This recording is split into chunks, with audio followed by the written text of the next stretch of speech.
Hello, my name is John, and today we're in the cockpit of the Mi-8 for the very first time on this channel.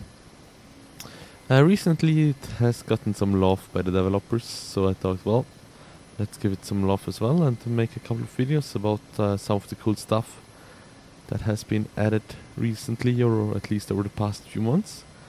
And so we're starting off with a sling load video. And sling loading obviously should be a term to all of you, and it's, as you have maybe seen in the recent trailer, now also possible in the Mi-8. Anyway, in this video I want to show you a couple of tips and how you set everything up and all that stuff. Not very much to it, but we will get started anyways.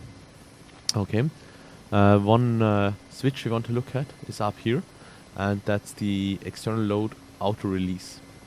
And that switch can be set to the auto release, to the upwards position, and this will automatically release the load once the weight on the hook is less than 20 kilograms, or at about 20 kilograms, so if the hook is basically empty. And you can use that, for example, when you want to automatically release the load once it touches the ground. And we will have a look on how that works in a second. But I just wanted to go through that switch beforehand, before we take off, so that we don't have to do it in flight.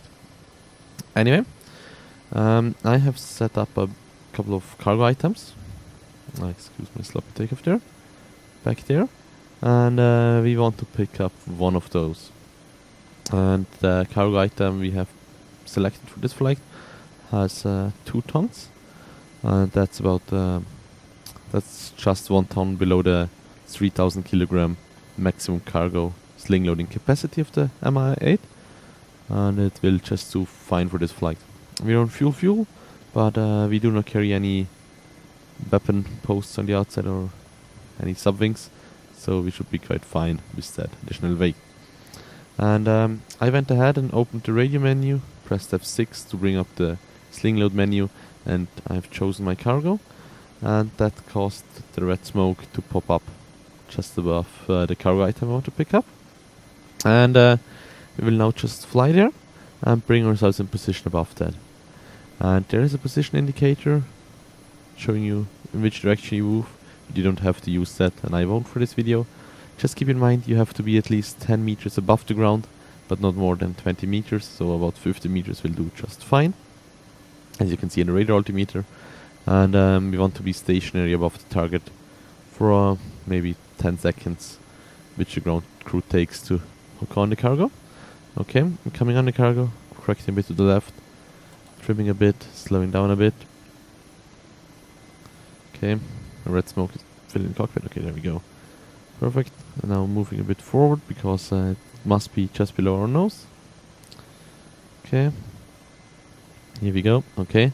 I got the message that the cargo is being connected right now. You can see that that's off the screen. Okay, and now the cargo is on hook. And now, if you don't know the cable length, that's the first trick I want to show you.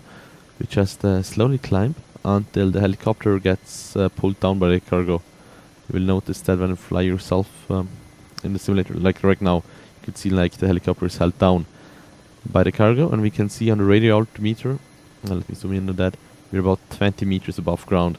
So we know, well, the cable has a length of 20 meters. And we can use that for later.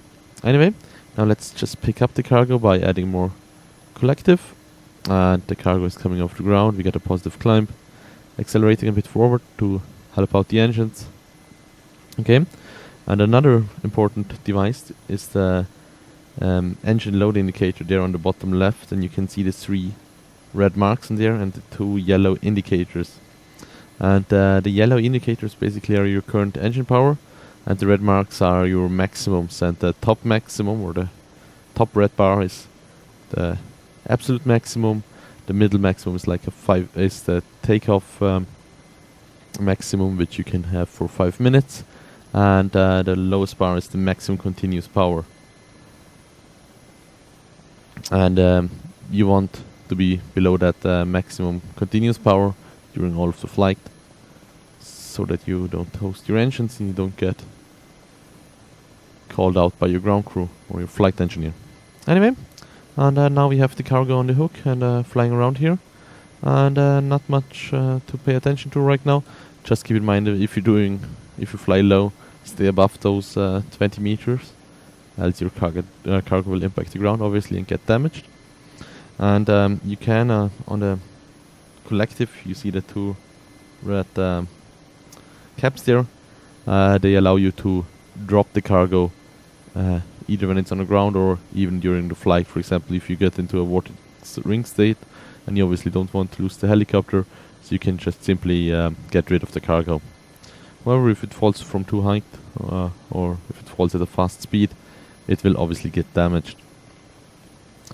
And we don't want to do that right now, so because we want to place the cargo. And in this video we will be using the automatic release. Okay, I have just activated that, and you should activate that just before you are about to drop off the cargo. But yeah, this will do just fine because we will bring down the cargo up front. And as said, the automatic release will open the hook once there is less than 20 kilograms on load on the hook itself. So you can't do hard maneuvering with that. Like, I wouldn't try to do negative G maneuvers. I guess I wouldn't do that with the helicopter anyways, but especially don't do that with the cargo on the hook, because you might lose it. But if you do careful flying, it's perfect to just release the cargo once you're close to the ground. Okay, and now there are a couple of guys down there already waiting for our cargo, and we will just slowly come in. And always keep in mind that the helicopter is heavier now, obviously, so be prepared to add that extra collective once you transition through the ETL zone. A bit more collective, and we'll do a bit of a right turn here. And we just want to drop down the cargo there.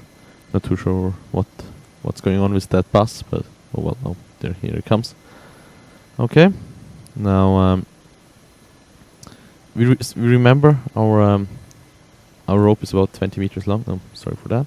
Our rope is for about 20 meters long, so we want, and we're currently at about 30 meters. So we want to slowly descend to our 20 meters rope length. Okay, and that was the rope touching the ground, and the green light hook open indicates that the cargo has been dropped. Now we carefully fly away, and you can see we're not getting restrained by our 20 meter rope length, obviously because the cargo has been placed on ground. Okay, let's have a look. Yeah, there the cargo is standing, doing fine, survived the flight, didn't hit the infantry or the vehicles, perfect. And it takes a bit of practice, but it's not too hard. I guess it depends on your hovering skills, because you need those when picking up the cargo and dropping it again. But it's great fun, and I would all of you guys recommend it, and go ahead and give it a try. Thank you very much for watching, and have a safe flight.